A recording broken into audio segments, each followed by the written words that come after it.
What are your emotions as the season comes to an end? Crush for the guys in there. Just the effort they gave to get to this position, have the opportunity today, and then to have the start that we wanted, and then for it to go sideways so quickly. I mean, I thought we controlled the pace of the game early. It's easy to forget that now. But to be up 21-10, it felt like we just could not push that thing out. That felt like the score for 4 minutes. And that was our opportunity to really take control of the game. Once they got back into it, they kept bringing new people in, and they did overwhelm us. The turnovers were a huge issue in this game, obviously. And sometimes turnovers the number doesn't matter, but 16 steals, that's live ball turnovers. That's dunks. That's 37 points off your mistakes. So you're not going to win a playoff game like that. So I give them a lot of credit. They were the aggressor. That's how the whole series has been. Early, I thought we were, and we had control of the game, and then we lost it very quickly. Yeah, man, when you lose, it's crushing. And it's the last time you'll be in the room with those guys, and it's beyond that, you only get one of these. This is the one moment we had together to make this run. And they're all individual to themselves, and they're all so special. Anybody that's played sports understands that. So walking out of that locker room is, it's crushing, and it's going to take a while to get over that. Coach, 3 of your 5 starters were dealing with something in the last 48 hours. Was that too much to overcome? And also, how close was Aaron not going to be able to play today? Aaron Gordon is incredible. What he played with today, I don't know many people that would even attempt to go out there and run up and down. And he did it in a Game 7 against Oklahoma City on the road. That was one of the most incredible things I've ever seen. So yes, he was extremely close to not playing. I was surprised, that they said, no, he's a go, he's going to start. I knew there was a chance, but in the back of your mind, you're kind of planning, I don't think he's going to have it. Guy had 8 rebounds at the half. He almost had a double-double going up and down in that kind of pain. Shot the ball. The 1-3 in front of our bench looked so comfortable. Like it's just a testament to his toughness. I can't sit here and say, hey, because we're beat up and this guy's sick that we lost. We got beat. And if we were that tired late, we certainly weren't tired early. So we had an opportunity to take control of that game, and we missed that opportunity at the end of the first quarter. And that run, to start the second, obviously at the end of the half, really put us in a tough spot. Coach, you guys, kind of, at the end of your talk, in the locker room, just kind of dapping each other up. And, was that just out of respect of the run that you guys made? And can you put into words, kind of what you guys went through from, the house cleaning towards the end of the regular season up until this point? Yeah, man, I think it's, groups, in team sports, you can fracture very quickly because there's a lot of different personalities in that room. And even though it's a team sport, there's individuals in that room too. And for them to take a look at each other and say, no, we have enough in here and we can galvanize this and we can make it work, was incredible. And I told them in there, it's about the man next to you. That's what you do this for. You do it for the guy next to you because you want the opportunity to be a team thing. And these guys did it. And, I'll go back and kick myself. Game 4 and 5 of the series, those are just as crushing as tonight because we had legitimate opportunities to completely control the series, but we just didn't follow through with that. But yeah, it's a testament to the people in there. It really is. It's not about one person. It's about the whole group staying together, believing that they could make something happen through injuries, up and downs, new faces, new people, new jobs, delegation, all the narrative, all that stuff. It wasn't about that. It was about the people in that room all the way up to the end of this game. So extremely proud of that group.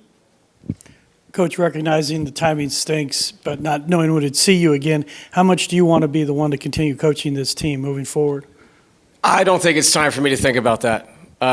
We just lost Game 7. Our season's over. Decision makers will make that decision. Obviously, blessed to have this opportunity to take the helm and lead this team. Something, obviously, if I'm not back next year, I'll obviously never forget this. It's been an incredible experience. And to have the buy-in from the guys was really special for me. And, what we did at the end of the season, like I've brought this up a few times, but everyone's going to remember these Game 7s and the playoff series and all that. I'm going to remember the last 3 games of the season because we showed up in Sacramento in a must-win. We did it. We did it with Memphis on a Friday night. We did it in Houston. 3 teams that were vying for positions. So those were big-time games. For the guys that quickly to come together and give us this opportunity, very special to me. I'll never forget it. Something I think down the road when I'm older, this group will always remember this. It was about us in that room, like I said. David, before the series, you kind of joked about OKC being a 72-win team at that moment. Regular season gap was 18 wins, but you guys had split with them going into this game in total. How close do you feel like you guys are to being at that sort of championship level with a team like this that won as many games as they did? Yeah, I think, through the next season, whether I'm here or somebody else is, it's just about getting to the finish line healthier and not having to grind like we did through the Clippers series. And that's going to be a challenge. As these guys get older year by year, we have to maintenance them. And if you're going to play a young team like that has, unbelievable depth, very good coaching staff. Obviously, Mark does a great job. You have to have the freshest version of yourself. And that's part of the reason why I am so proud of these guys to get this to 7. We grinded through this. The Clippers series is the same way. Grind long enough to give yourself an opportunity. And today was the same thing. It went the exact opposite way as the Clipper game. But you can't win these games unless you get to them. So if we're going to get there, we're going to need people to improve, people coming back. We have to improve our depth. How do you do that? Well, I think you have to have player development this summer. We have to see guys take strides. And if they do that and we can find a longer rotation, I think it makes you better when you get to these moments, in April, May, hopefully June. Coach, you talk about obviously this being one of the historic teams, of all time with their record and defensively how they present themselves. How would you say, when you assess this after 7-game series, just how, the team itself is put together, and how would you say that, from start to bottom of the lineup, how do they assess and, create a lot of, issues for you guys? Yeah, it's a relentless defensive team. They seem like they're always fresh because they can rotate people in and out. Presents challenges. They can play small. They can play big. They can go any way they want to with their roster. And it makes it hard. And I actually thought our guys did a great job of kind of reacting on the fly in a lot of these games. And the 2 games that got away from us, it was turnovers, and they caused them. And when they have run-out dunks and you can't set your defense, all the impact that we have with our zone, all the things we were doing doesn't matter because now you're playing from behind. It's a team that can overwhelm you, man. It's a unique group.